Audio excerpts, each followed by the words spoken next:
guys, welcome back to the channel. We got the J901 on the bench here today. Now it's looking a little different than it did last week when I had it out for its first test run while it was still bone stock. I did mention during that video that I was going to set this up as a drifter. We're going to go fully proportional, put an LED kit in it, and a few other accessories. Well, it's done, guys. Just finished wiring up the LED kit this morning. It's good to go. Unfortunately, the weather's not good to go, so I won't be able to do a test run with it until the weather smartens up a bit, but I thought I'd take this opportunity to show you guys the upgrades, what I've done to it, and I'll get it back out on the channel as soon as I can. So, starting with the wheels here, guys, I did 3D print the tires for this out of PETG.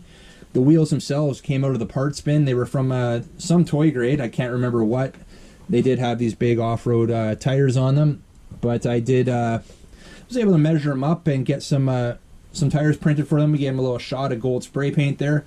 I did have to, well, the reason I use these wheels, first of all, is because the hex for these were 7mm, which these wheels fit on. Just the offset was a bit different. So I did have to make up some spacers just to correct the offset so they would fit properly. But not a big deal. That was easy enough. And you can see on the back here, we did do a little accessories. We got a awesome looking hook there.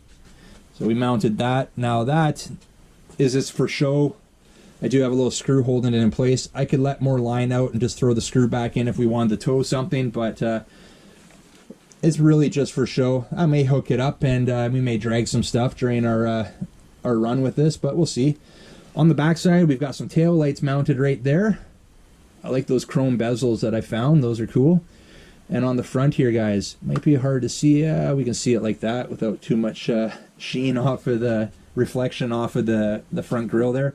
We've got some fog lights right here, a little 3mm blues, and then we've got some 5mm headlights there, white headlights. And they look pretty cool. You saw that during the intro there. We'll fire them up here in a minute once I power it up. Other than that, guys, that's all the upgrades that we're able to see from the exterior here. What I need to do, guys, to show you a little bit more of what was going on, because there's a lot going on under here. Unfortunately, I have to have this top of the chassis here mounted because it holds the motor and it holds the center drive shaft in place. But you can see I've got a little one cell connector coming out that powers up the LEDs for the headlights and the tail lights, and the LEDs for the fog lights here are direct wired in. But I'll show you how those are wired up in a sec. But yeah, did have to do a little notch here for the servo. That's the servo that came with the donor electronics. And let me show you what those actually came out of. So last summer, you may recall, I upgraded the SG1604. Right there, guys. And that thing is awesome. Let me give you a little better view of it here. So I upgraded it to brushless. I held on to those electronics because those electronics are actually pretty good. They have a built-in gyro, and yeah, they have spots for LEDs, some LED outputs. So I definitely held on to those, and both about the same size. These are both a 1/16 scale. So I figured, you know what the heck, we're gonna try to get those SG1604 electronics mounted in here. The hardest part, I think, was the servo, and you're going to see how I got that mounted because it looks a little funky here. We did have to notch it on the top there to get that in there, but hey, it works like a dream. All right, guys, I've got that top off now so we can have a closer look at what I did inside here. So here's the stock ESC receiver combo from the SG1604. We used the LED outlets there, the tail and the headlamp outlets to power up our LEDs on this build. The 5-wire servo here, this is the stock servo from the 1604. I did have to custom make a servo mount to make this work. We had to go upside down, as you can see here, and we had to line it up with the existing. There was quite a bit of thought that went into this one to make it work. We had just enough clearance. I had to custom mock up everything, measure up this mount to make it work, and it works great. So that's that. I didn't bother changing the motor. This is the stock motor from the J901 here, but it's the same size 380 that came in my 1604, so there was no need to really change that out.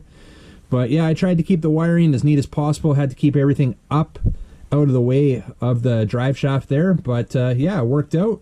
We're fully proportional now, as you saw, and good to go. I'll show you the battery tray here, and you can see the through bolts here. That's what's holding the servo mount in place. I just got a small LiPo in there right now.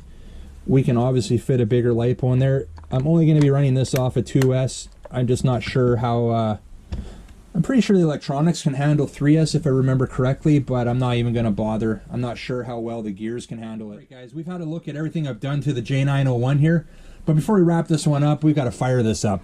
So to do that, I've got a hole up top here because these electronics require you to push a button that's right on the ESC receiver combo. So we'll go in there with the screwdriver, push that button. It's not too difficult. And let's get this thing back together, and then we'll give you guys a nice look at everything here. All right, might as well get the body clips in as well quickly.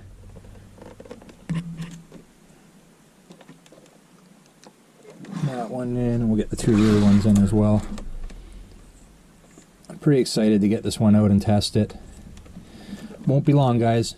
Keep an eye on the channel. It'll be we'll be out there soon with it. All right, that's back on. Get that hook sitting the way it's supposed to be. There we go. All right, guys, I'm going to turn down the lights here. There we go. We'll turn those right off. You can see the lights flashing. We're going to bind it to the transmitter right now. And there we go. You can see the headlights. We can see those blue fog lights there. And then we've got the tail lights. Looking good.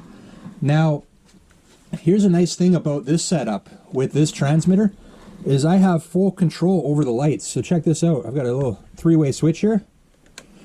We've just got the fog lights on now. Tail lights and headlights have gone out. And if I go over one more, headlights and tail lights come back on, but the fog lights are out. So I got a little bit of control over those lights, which is nice. And I just go all the way back over the other way, and all the lights are on. So I really like that. That's awesome. I wasn't expecting that. Wasn't sure how those electronics were going to work because the light setup on this one was a lot different than what it is on this guy right here.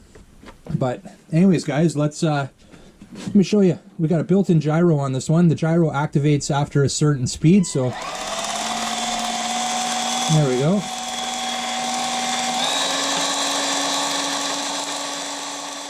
Guys, we're gonna wrap this one up for right now with the J901. I had a great time with this build. I'm looking forward to getting it out, having some fun with it. You guys want to grab one of these for yourself, the link is down below in the description. You like this video, make sure you get a big thumbs up, and if you're new to the channel, don't forget to hit that subscribe button before you head out, and remember, don't be a stranger. We'll see you on the next one. See ya.